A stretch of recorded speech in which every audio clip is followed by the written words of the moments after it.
Now we will discuss about another topic, that is your cyclotron. We will discuss about the cyclotron.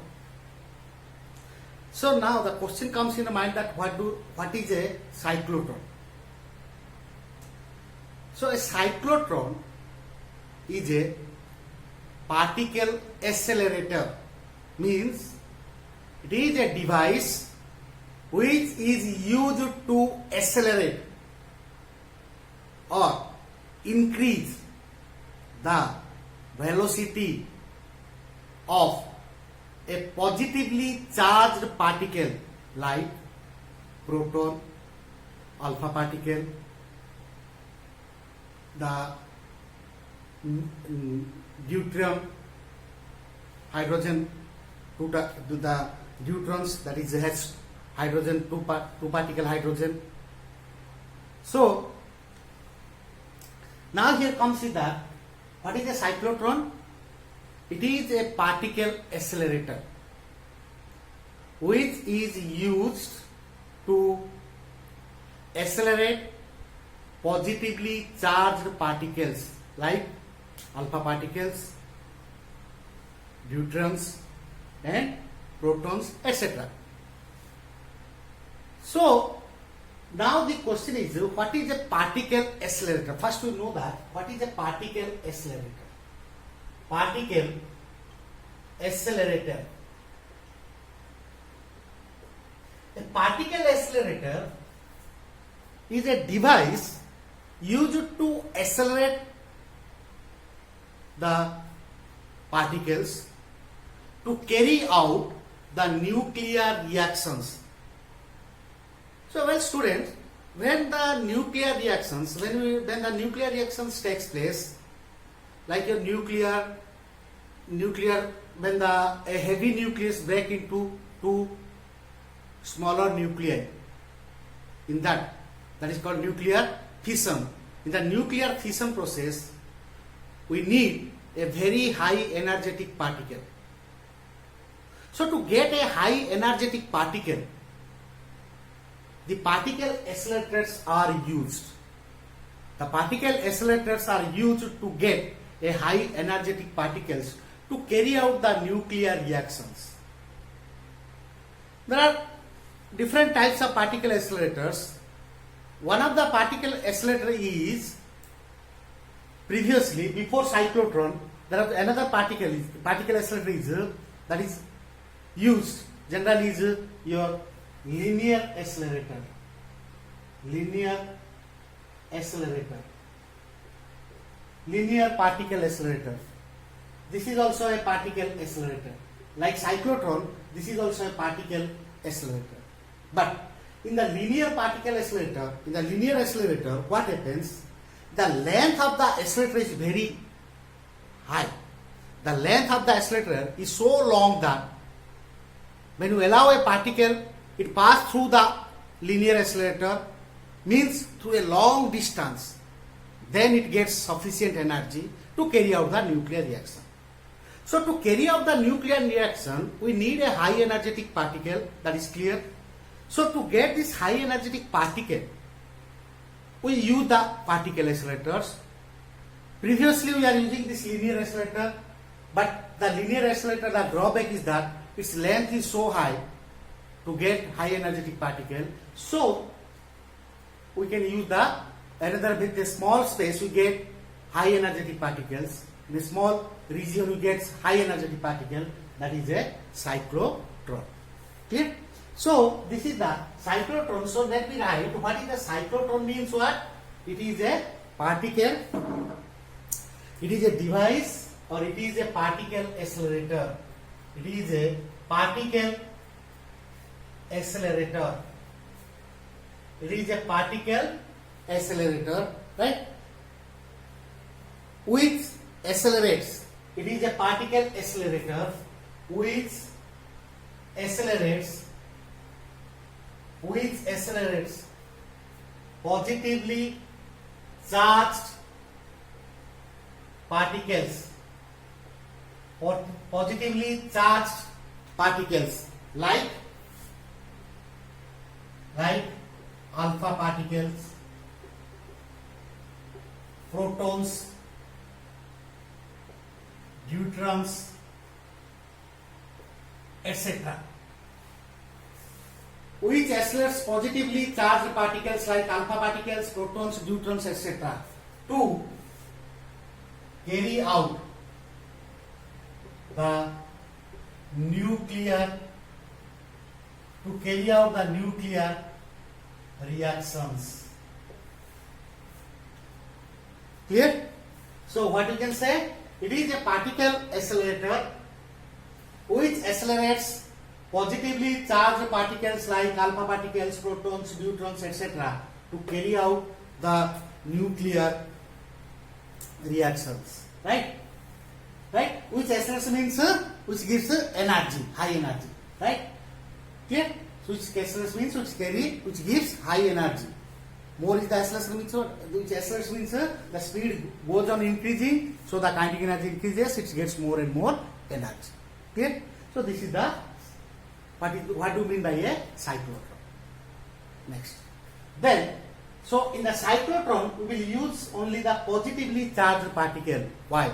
That we will discuss after completing the discussion. We will discuss about why we are using the positively charged particles in particle accelerators. Okay? For the time being, this is a cyclotron. Next. Then, on what principle the cyclotron works? Now we go to the principle that in the presence of both electric and magnetic field, if I allow a charged particle to pass or move, then the electric field gives kinetic energy, but the magnetic field gives direction, provided if the particle is allowed to move perpendicular to the magnetic field, the particle will move in a circular path. Clear? Or in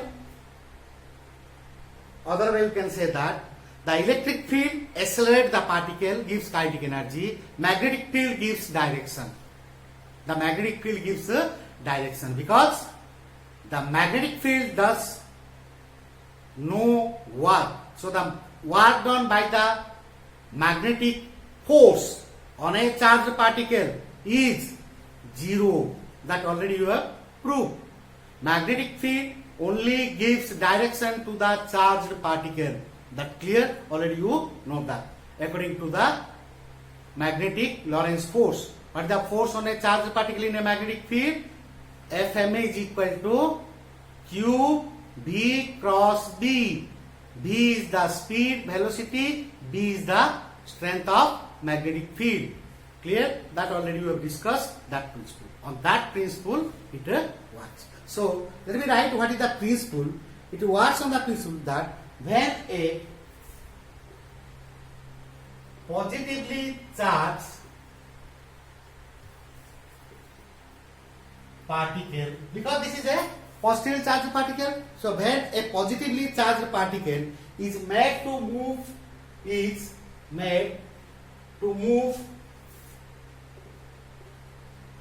when a positively charged particle is allowed to move again and again, allowed to move time and again,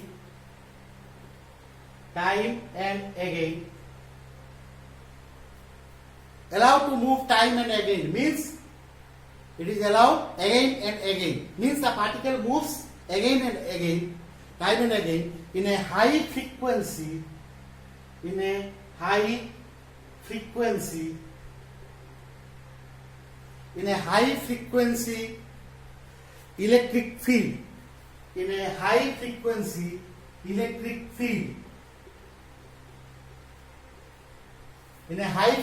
electric field, high frequency electric field is the field having the frequency is very high.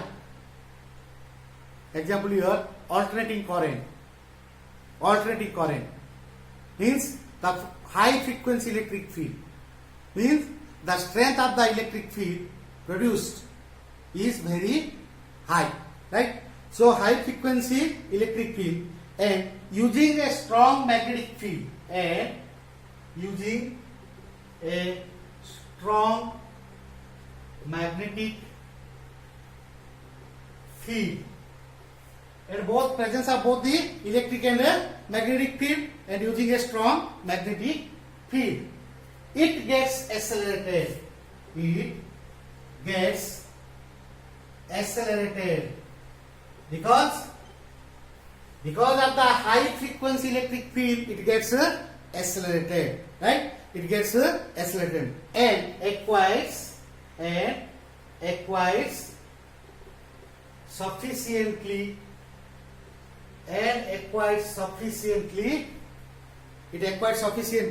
large amount of energy. Sufficiently large amount of energy. Is that clear? When a positively charged particle is made to move time and again in a high frequency electric field and using a strong magnetic field, both are present at that time, it gets accelerated because of the electric field and acquires sufficiently large amount of energy, and the magnetic field do the rest, gives its direction. The magnetic field do the rest. That is the principle on which it works. Clear? Then we will go to the construction. So let me draw the figure, then we will go to the construction part. Okay?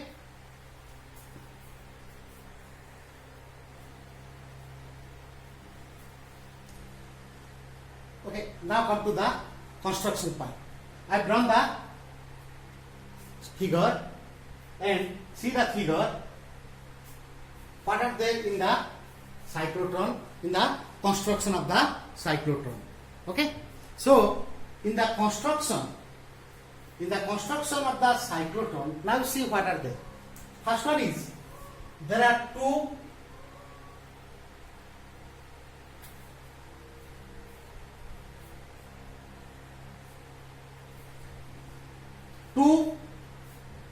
metallic chambers. There are two metallic chambers are there. So there are two hollow metallic chambers. These are hollow metallic chambers, semicircular metallic chambers called as Ds. D1 and D2. D1 and D2 are the called as Ds.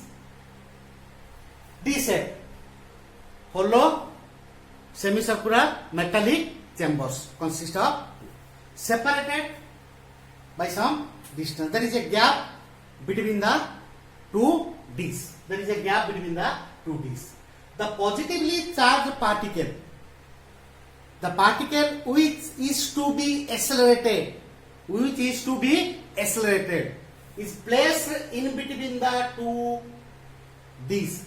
The gap between the two Ds, that is the positively charged particle is placed here, or the source of the positively charged particle is placed in the gap between the two Ds, and they are placed like parallel to each other, right? So these are the two Ds, and there is the positively charged particle is placed in the gap. Next, now what happens here? See again, the two Ds, D1 and D2 is connected to, see, D1 and D2 is connected to a high frequency oscillator. This is a high frequency oscillator. Means, what the meaning of this one is that when you read the AC alternating current, then you will understand this. But for the time being, what is the use of this? This is a very high frequency oscillator, means always it changes its polarity. Always it changes its polarity in equal intervals of time. In equal intervals of time, this high frequency oscillator changes its polarity. Means what? Once this is D1 is connected and D2 is connected, for a time, suppose this D1 is positively charged or positively potential and D2 is negatively potential. After some time interval, it becomes negative, this becomes positive. This becomes negative, this becomes positive. Then after the same time interval, it changes its polarity. Then negative, positive, positive, negative, that will changes. So that is the high frequency oscillator. This is the high frequency oscillator. Next, then at the periphery of a D there is a window through which the highly energetic accelerator particle is to be come out. That is the window, and that is allowed to fall on a target. Clear? And there are two magnetic poles, or generally you can say these are the electromagnets. There are two magnetic poles are placed, or a magnetic field is set. There is a magnetic field is set such that the magnetic field, what is shown in green lines, the magnetic field lines, these are the green lines, North Pole to South Pole. The magnetic field lines is perpendicular to the plane of the disk. If the disk plane is this, then the magnetic field lines are perpendicular. This is the plane and this is the perpendicular. So the disks are placed in this plane and the magnetic field is perpendicular. This is the perpendicular magnetic field is applied. So this is about your construction of cyclotron. Clear? Then in this part, then another thing is that this D1 and D2 is connected to a high frequency oscillator. This gives you the electric field. Then as you know, when the charged particle is moving, then when it enters into the disk, in the hollow disk, when the particle enters into the hollow disk, it is shielded by the electric field, because there is no electric field inside the hollow conductor. So there is no electric field in this region. But there is an electric field in between the gap between the two disks. Electric field remains in this region. When it becomes positively potential, this becomes negative. So it will set an electric field in this region. But the magnetic field acts in this region. In the this region, the magnetic field acts on the charged particle. Remember this thing. In the gap region, there is only electric field, but in the inside the disk, there is only magnetic field, because it is connected to the high frequency. The disks are connected to the high frequency, but inside the metallic sphere or disk, there is no electric field. So the charge is shielded, means it is not affected. Shielding effect. The charge when enters into the disk, the positively charged particle when enters into the disk, it is not affected by the electric field. It is only affected by the magnetic field, or it is influenced by the magnetic field. That is the construction. Okay. So this is the construction we have drawn. Okay. Now we will go to the theory part. Okay. So what this theory says, now we will go to this is the construction, then we will go to the theory. How, on what formula it works. We will derive an expression. Okay. So now think that this is the positively charged particle in between the gap between the two disks. Now the high frequency oscillator is applied. So in the instant, suppose this D1 becomes positively charged and D2 becomes negatively, or D1 is positive potential and D2 is a negative potential. Because of high frequency, the polarity changes, so it is now positive and this is D2 is negatively charged. Okay, so now D1 is positively charged and D2 is negatively charged. Then what happens to the charged particle? So this charged particle, this is positively, so it will attracted by which one? This D2, because it is negatively charged. So the charged particle comes to this region, right? Now the charged particle comes to this region. Let me show in the red. So now the charged particle comes here, because it is positively, for that it is now what? Negative, and this is a positive charged. So the particle automatically, by the repulsive force, it comes to this region. Now, then it enters to this region here. Now it comes here. Then it enters into the D region, D2. Then it enters into the D2 region, into this D2. Now, in this part, it is influenced, or it is affected, or it is influenced by the electric field. But when it comes to this inside the D2, inside the D2, then it is affected by the magnetic field. It is influenced by the magnetic field. So this magnetic field, now you see here, this is perpendicular and this is the plane of the D. So the charged particle is allowed to move like this. This is the charged particle and this is the magnetic field. This is the velocity, this is the magnetic field. Velocity is perpendicular to the magnetic field. So as you know, when a charged particle is allowed to move perpendicular to a magnetic field, it acquires a circular path. So because of that, this charged particle acquires a circular path like this and comes to this region. Now comes to this region. Then it reaches here. The frequency of this oscillator is so changed. The frequency of the oscillator is so changed. Means it is so adjusted that its frequency is so adjusted that now this becomes negatively charged and this becomes positively charged. So now what happens? If this becomes positive charge, the charged particle will come to this side, outside the D. Now because this is the positive charge and this is the negative charge, when the charge comes here, outside the D2, so this becomes negative, this becomes positive, this becomes negative, polarity changes, negative, positive, sorry, initially it is positive, this is negative, now it becomes positive, this becomes a negative, D1 is negative. So when the charge comes here, the positive charge, then it moves this path. Because it is positive charge, it is attracted and also influenced by the electric field. So it gets kinetic energy. Its speed increases, kinetic energy increases. So if kinetic energy increases, then it will go in a spiral path. Means it's a path changes. Its path something changes. With speed increases, gets high speed energy. Now it enters here. So it is negative. Now it enters this path. Again it enters what? Perpendicular to the magnetic field. It goes in a circular path like this. Then at the same time, when it comes here, the polarity changes. It becomes, but when inside this, it is not influenced by the electric field. It is only influenced by the magnetic field. So the magnetic field gives again a circular path. When it comes here, in the circular path, the polarity changes. This becomes negative, this becomes positive. So it go along this path with a high energy path. Means its energy increases. When it moves along this path, its energy increases. Because it is influenced by the electric field. The electric field energy changes its, increases its speed or kinetic energy. Again it enters to this path. Like that, it goes along the spiral path.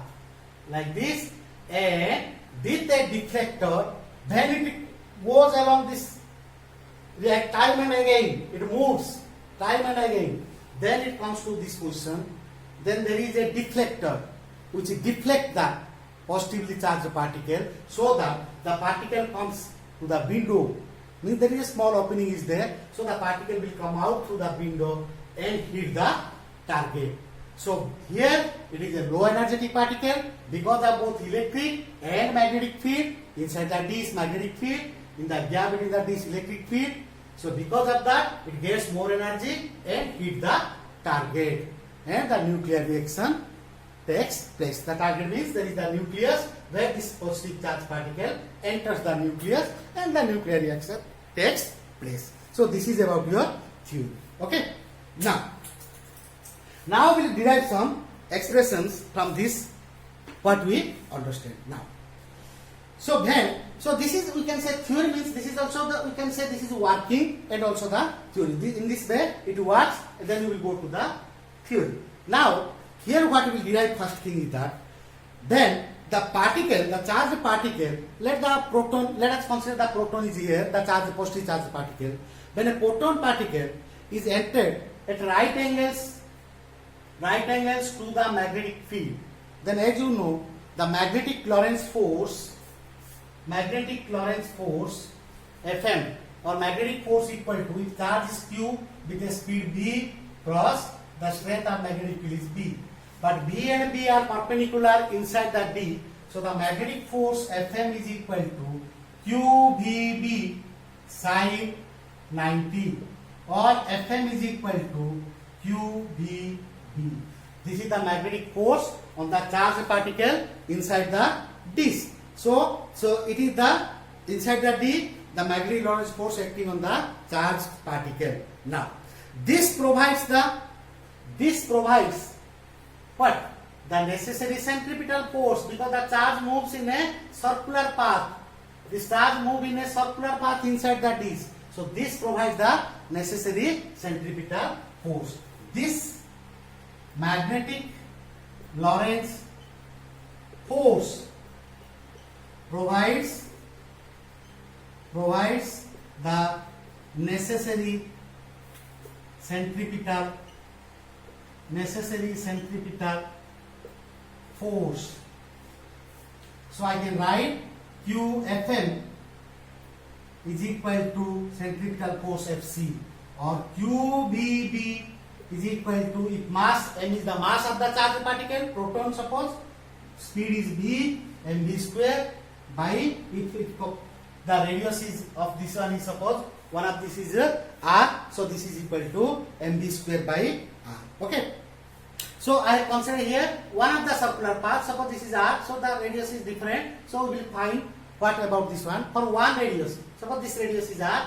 For this path, magnetic force is this one, and for this the radius is r. So this is equal to QBB equal to mv square by r. Okay. Or this r is equal to, from here, this r.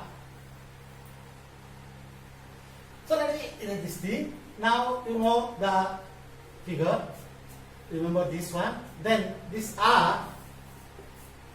Now this r will give you, dB get cancelled. R is equal to, what this r will give you? mv by qb. This is the radius. mv by qb. Okay. So the radius of the particle in a particular orbit, the charged particle moves in a particular orbit, it depends on r is equal to mv by qb. That is one relation. So let me take this is equation number 1. Right? Now, time taken by the particle to complete the semicircle inside the D. Time taken by the particle to complete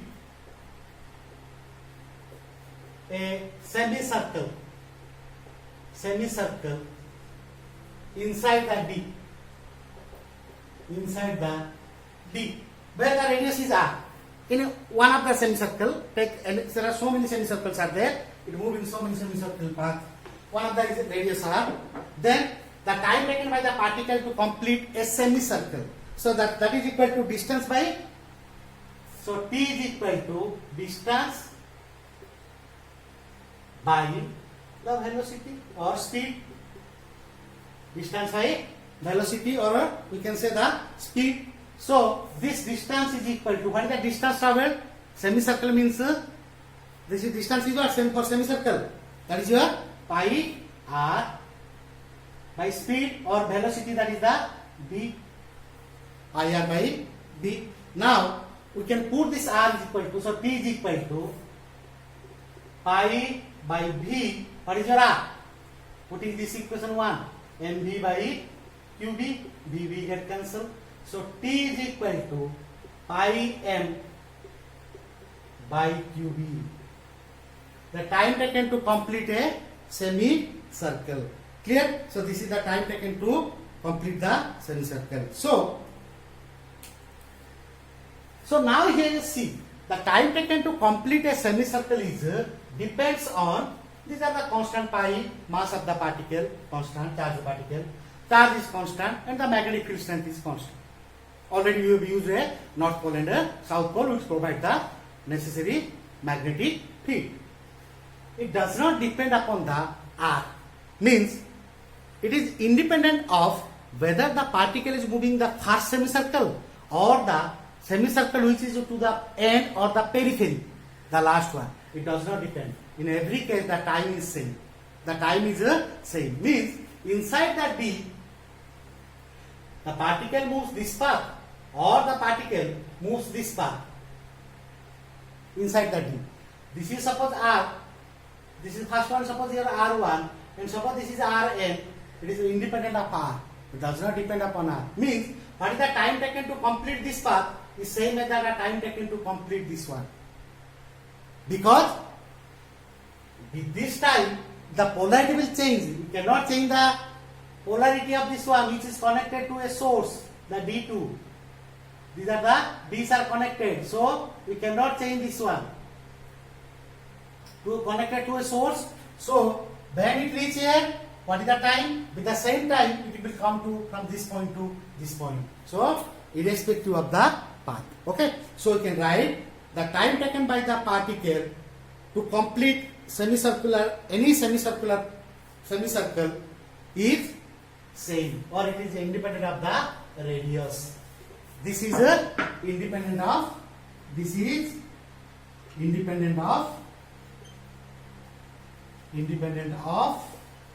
the radius of any semicircle.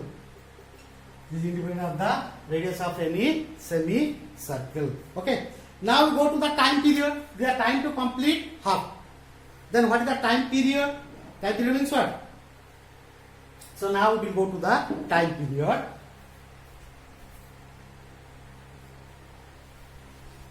Now we go to the time period. So what is this time period? Suppose T. We can say time taken to complete the whole circular path, or we can say that.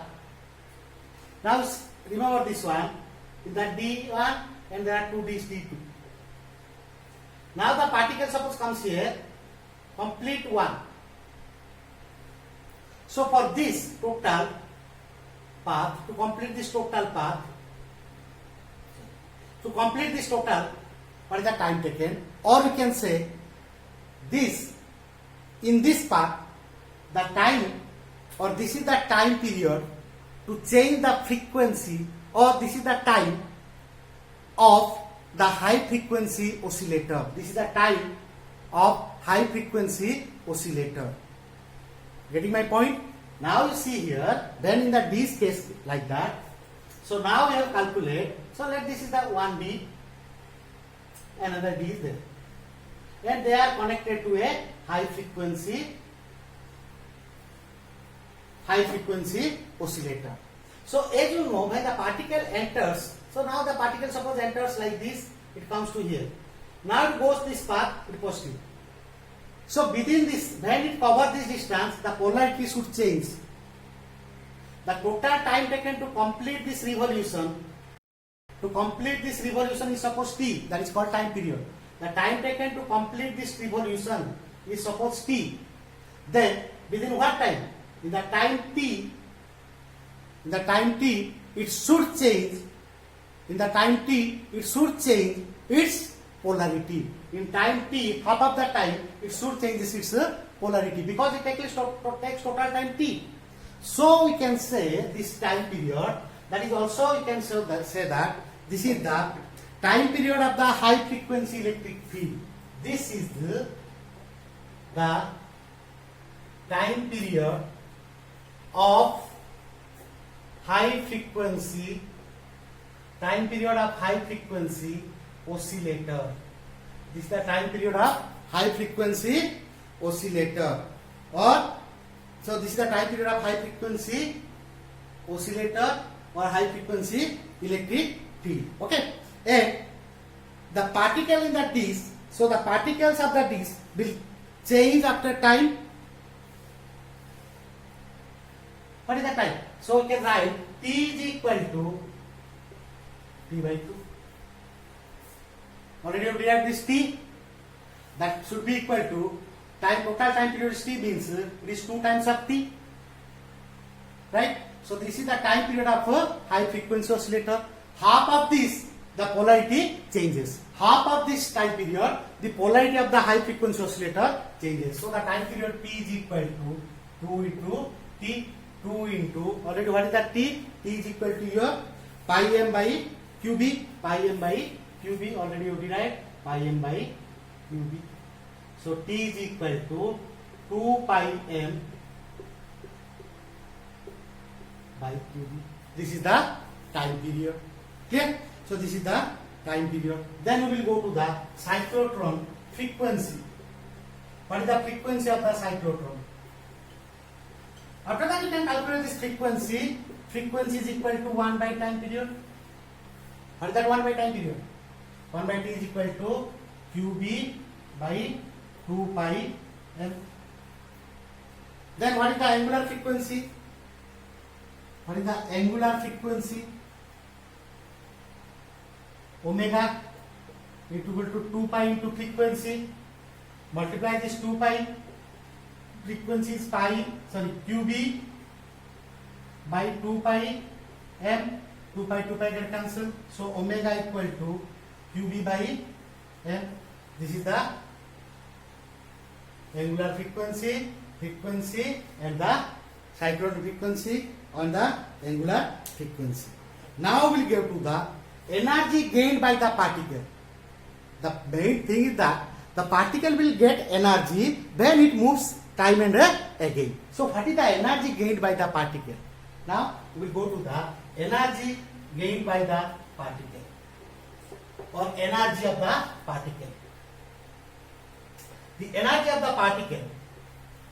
Next is the energy of the particle or energy gained by the particle. What is the energy gained? The energy gained by the particle, as you know, that is the kinetic energy half m v square. It's only half m into v square. So as you know, this is equal to half m. Now go to the equation number 1. Then we have derived for r. So what is that equation? R is equal to, we have taken that R is equal to mv by qb. R is equal to mv by qb. That is your equation number 1. Where v is equal to qbr by m. So put that v square, q square, v square, r square by m square. So E is equal to half q square, v square, r square by m. This is the energy gained by the particle. Clear? Clear? Half q square, v square by m into r square. Okay? Or that is the q square, v square, r square by 2m. So, what is the maximum energy gained by the particle? Now you see here, in the cyclotron, constant, charge constant, V constant, mass of the particle is constant. But R is changing. It moves in a spiral path. So, the maximum kinetic energy, where it will be the maximum? The maximum kinetic energy, E max, the maximum kinetic energy equal to what? You cannot take this as the maximum. So, these are constants, so I can write half q square, b square by n. All are same, but R can be maximum. R maximum square. Where R is maximum? When the particle goes to the periphery of the disk, to the edge of the disk. In the beginning, the R goes on. Then in the beginning, R is smaller. When it goes to the periphery of the disk, then it goes to this region. Then the R goes on increasing. There it gets more energy. So, if the number of turns is more, and it goes to the periphery of the disk, then it will come out with a high energy, right? So we can say this gives the high energy. Okay, so we can write that is the particles acquires maximum energy when it reaches the periphery. The particle acquires high energy when it is in the periphery of the disk. In the periphery of the disk. Clear? So these are the expressions what we need. Okay. So the maximum kinetic energy that is gained by the particle. Right? So this is about the working and theory of the cyclotron. Then we will go to the limitations of the cyclotron. Use of the cyclotron, already in the statement we have said that it is a particle accelerator which accelerates positively charged particle. which carry out the nuclear reactions. Okay, next we will go to the limitations. Okay, now come to the limitations. What are the limitations in the cyclotron? So first limitation you can say these are not used to accelerated neutral particles. Neutral particles cannot be accelerated. Why? Because the particle moves to another 1d, any 1d, depending upon the high frequency oscillator polarity. When 1d gets positive, the positive charge goes to the other d, which is the negative d. But if a neutral particle is there, it will not attracted by any d. So it is not used to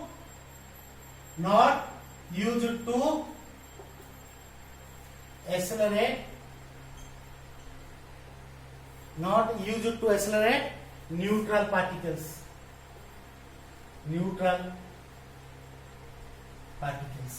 Number 2, it cannot be used to accelerate the negative charged particles like electron. Cannot be used to accelerate the energetic particle, the charged particles like electrons. Electrons cannot be accelerated in the cyclotron. Why? In the cyclotron. Question is why? Electrons cannot be used to accelerate in the cyclotrons. Why? Because as you know, the kinetic energy acquired by this one is equal to, for the kinetic energy acquired, is equal to q square b square r square by 2m. As you know, the electron is a light particle, less mass. Less mass means its kinetic energy is more. More kinetic energy means the speed is very, very larger. So it gets more speed, high speed. So very high speed means it will go out of the frequency, because the cyclotron is so adjusted with a equal time interval. It should change its polarity. Equal time interval, it should change its polarity. So it will go out of phase, right? Because electrons cannot be accelerated in the cyclotron because they are light particles. They get more speed. Okay, so or they get out of phase. Next. But another limitation is that it also uses the positively charged particle, but the relativistic mass comes into play. That cannot be what? Relativistic mass means any charged particle. Suppose you take a proton. Proton is used in the cyclotron. That is a positive charged particle. So the relativistic mass, so means the mass of the proton, if the rest mass is m0, rest mass of the proton is m0, is moving with a velocity v, which is comparable to the velocity of light c, then its mass changes. That is called relativistic mass. If a particle moving with a velocity or speed comparable to the velocity of light, then its relativistic mass m is equal to m0 by 1 minus v square by c square square root. That is a formula. That is called relativistic mass. So as the proton is also moving with a speed, so its mass also changes. And this mass factor is there in your time. In the time expression, when you calculate the time to complete the semicircle, then there the mass factor is there. Means when the proton also moves in a semicircle, when it goes towards the periphery, its speed increases, as also the mass is also increases. Because the speed increases, the mass is also increases. So the mass increases means the time factor, the polarity changes by the electric field, that is fixed. But because of the mass increases, the time to complete the half semicircle, or to complete the semicircle in the D also is different. So we can say the positive charged particle having large mass cannot move with a limitless speed. Okay, or you can say the cannot move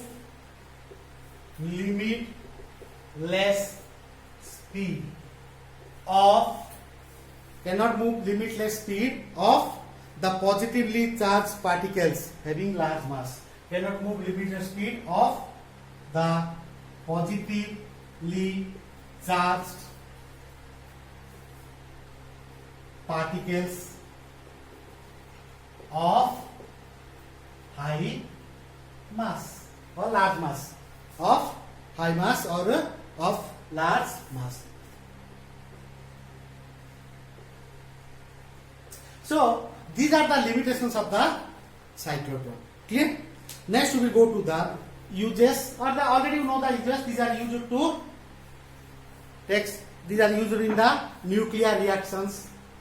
Okay, these are used in the cyclotron are used in the cyclotron. The device is used to carry out the nuclear reactions to get the high energy particles. Then this is also it is used to synthesize fresh substances. It is also used to synthesize the fresh substances.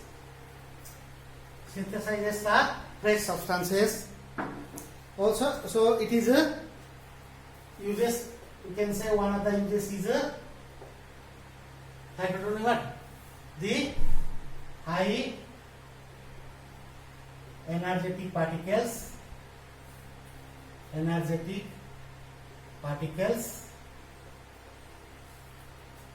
come out from the cyclotron. Cyclotron is used to carry out the nuclear reactions.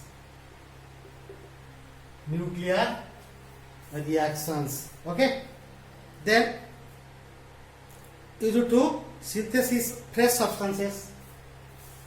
Synthesis of fresh substances.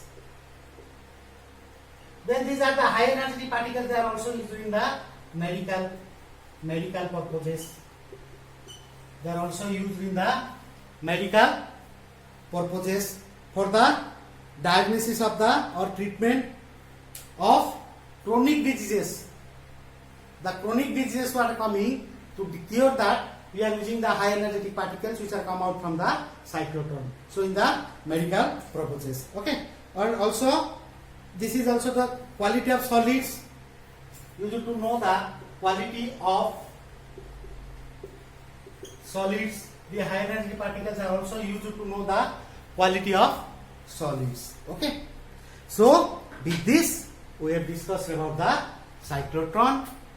What is the cyclotron? What is its principle, on what principle it works? Construction, working, theory, what are the formula? Then we have the limitations and what are the uses. Clear? But the one thing you should remember here, in the cyclotron, when you discuss about the cyclotron, one thing you remember always, in the cyclotron, the charged particle gets increased speed in the gap between the two disks where the electric field exists.